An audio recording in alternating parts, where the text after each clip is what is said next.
Di sepanjang sejarah NBA, ada banyak sekali pemain yang berasal dari keluarga broken home. Keluarga broken home merupakan hal yang lumrah di Amerika Serikat. Berbeda dengan budaya Asia, budaya Barat lebih bebas. Seks bebas, perceraian, dan perselingkuhan sangat marak di sana. Sehingga tak heran, kita sering melihat pemain NBA yang lahir dan tumbuh tanpa ayah, tanpa ibu, atau bahkan tanpa keduanya. Pemain mega bintang, LeBron James, merupakan salah satu pemain yang berasal dari keluarga broken home. LeBron terlahir dari seorang ibu berusia 16 tahun. Ibu LeBron saat itu bercinta dengan anak muda di daerahnya, dan akhirnya lahirlah LeBron James. BTW guys, buat kamu yang lagi nyari kaos-kaos basket, Mimin Ina Basketball jual nih.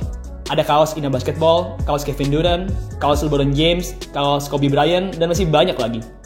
Bagi yang minat, kalian bisa membelinya dengan cara mengklik link yang ada di kolom deskripsi ya. Oke guys, mari kita lanjut ke videonya. Sampai video ini dibuat, siapa dan di manakah ayah LeBron James masih menjadi perdebatan. LeBron sendiri berkata bahwa ia tidak tahu siapa ayahnya. Meski begitu, saya rasa ia tidak jujur dengan ini. Saya yakin LeBron tahu siapa itu ayahnya. Hanya saja, LeBron tidak mau mengungkapkannya ke publik. Karena bagi LeBron, ayahnya hanyalah orang jahat yang meninggalkan dia dan ibunya. Semenjak LeBron menjadi pemain bintang, sudah ada beberapa bapak-bapak yang mengaku-ngaku sebagai ayah kandung LeBron.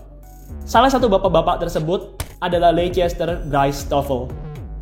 Pada tahun 2011, saat LeBron sedang terkenal-terkenalnya di NBA, Stoffel tiba-tiba saja muncul ke publik dan mengaku-ngaku sebagai ayah kandungnya LeBron. Stoffel tidak hanya sekedar mengaku-ngaku saja, tapi ia juga saat itu menuntut LeBron dan ibunya untuk memberikannya $4 juta. Wow. Tes DNA pun dilakukan, dan usai tes, ditemukan fakta bahwa Stoffel tidak punya hubungan darah dengan LeBron James. Stoffel saat itu tidak menerima hasil negatif ini. Ia berkata bahwa LeBron dan ibunya memalsukan hasil tes. Tapi, apapun itu, Stoffel adalah orang yang gila. Karena, bayangkan saja, seorang pria berusia 30 tahunan menghamili seorang gadis SMA berusia 16 tahun, lalu meninggalkannya, dan puluhan tahun kemudian mengaku sebagai ayah dari anak gadis yang ia hamili, lalu menuntut uang $4 juta. Kalaupun ia benar merupakan ayahnya LeBron James, ia tetaplah merupakan seorang yang gila. Saya sendiri merasa bahwa Stoffel ini bukanlah ayahnya LeBron. Ia hanyalah seorang pria tua hopeless yang mencari uang dengan jalan haram. Ada satu pria yang dianggap oleh banyak orang sebagai ayahnya LeBron. Pria ini bernama Anthony McLellan. Sama seperti ibu LeBron, Gloria, McLellan juga tumbuh besar di Akron, Ohio. McLellan juga tinggal di lingkungan yang sama dengan Gloria, dan yang lebih gilanya lagi, McLellan punya wajah dan postur yang sangat-sangat mirip dengan LeBron James. Ya, kalian bisa lihat bentuk wajah mereka, lebar bahu mereka, bentuk tubuh mereka sangat-sangatlah mirip. Oh ya, ngomong-ngomong, ibu LeBron James pernah berkata bahwa pria yang menghamilinya merupakan seorang pria brengsek yang suka melakukan kriminal, dan benar, McLellan merupakan seorang kriminal. Ia juga suka menghamili banyak wanita. Faktanya, LeBron bukanlah satu-satunya anak hasil celupannya. Sudah banyak anak yang dihasilkan oleh McLellan, dan yang pastinya, anak-anak tersebut dilahirkan oleh ibu yang berbeda-beda.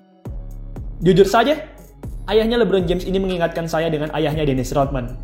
Sama seperti ayahnya LeBron, ayah Rodman juga merupakan seorang yang edan.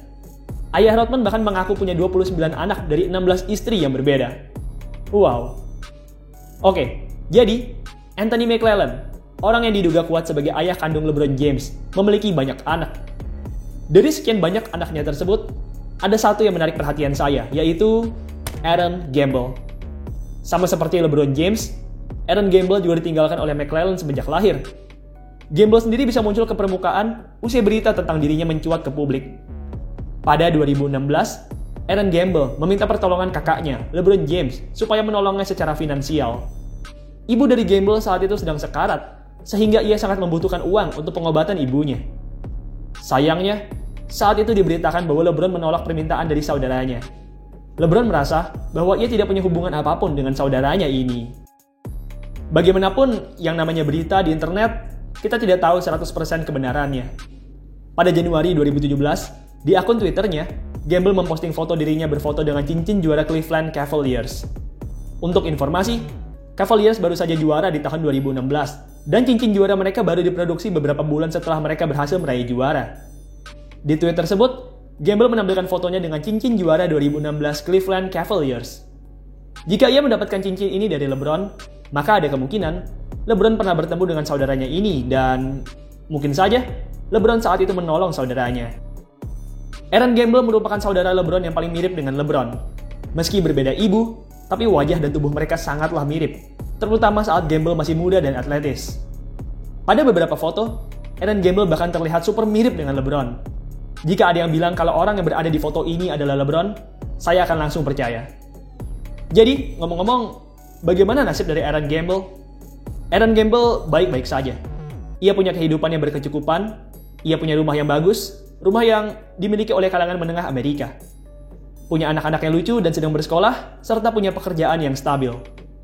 Gamble memang tidak bergelimang harta seperti LeBron, tapi kehidupan Gamble tidaklah sulit.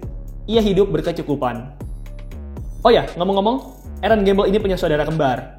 Ia punya saudari perempuan kembar yang lahir di hari, bulan, dan tahun yang sama dengannya.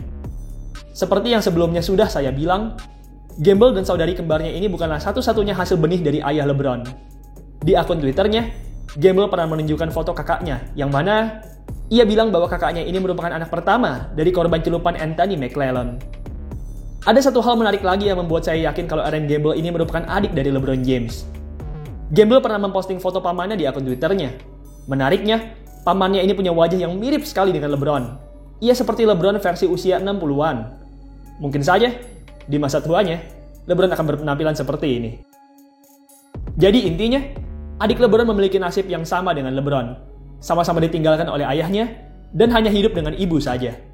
Bedanya, jika LeBron berhasil menjadi seorang pemain NBA yang super sukses, Gamble menjadi seorang warga biasa yang hidup berkecukupan. Gamble jelaslah tidak rusak. Ia hidup sangat berkecukupan dan punya kehidupan yang layak. Jika dipikir-pikir lagi, menarik rasanya melihat apa yang telah diperbuat oleh ayah LeBron. Bayangkan saja, seorang pria menanam benih di banyak tempat, dan bertahun-tahun kemudian, benih tersebut tumbuh menjadi LeBron James. Itu seperti hal yang benar-benar unik. Meski ayah LeBron telah meninggalkannya, tapi LeBron tetap berterima kasih kepada ayahnya. Ia pernah berkata, saat ia masih muda, ia sangat membenci ayahnya. Ia bahkan siap untuk menghajar ayahnya, karena ayahnya telah meninggalkan ibunya yang masih berusia 16 tahun seorang diri. Tapi, seiring berjalannya waktu, di saat LeBron sudah menjadi ayah, LeBron berpikir, apa yang ayahku lewati sampai-sampai ia bisa meninggalkan ibuku? Apakah ia punya masalah besar atau hal lain yang tidak bisa ia kontrol? LeBron lambat laun mulai belajar bahwa tidaklah mudah menjadi seorang ayah. Meski ayahnya tidak pernah datang ke kehidupannya, tapi LeBron berterima kasih karena ayahnya merupakan motivasi bagi dirinya. LeBron tidak ingin menjadi sosok seperti ayahnya. Ia ingin menjadi suami dan ayah yang baik bagi istri dan anak-anaknya. LeBron juga tidak ingin menjadi kriminal seperti ayahnya. Intinya, LeBron melakukan kebalikan dari apa yang ayahnya pernah lakukan. LeBron tidak ingin istri dan anak-anaknya merasakan apa yang pernah ia dan ibunya rasakan.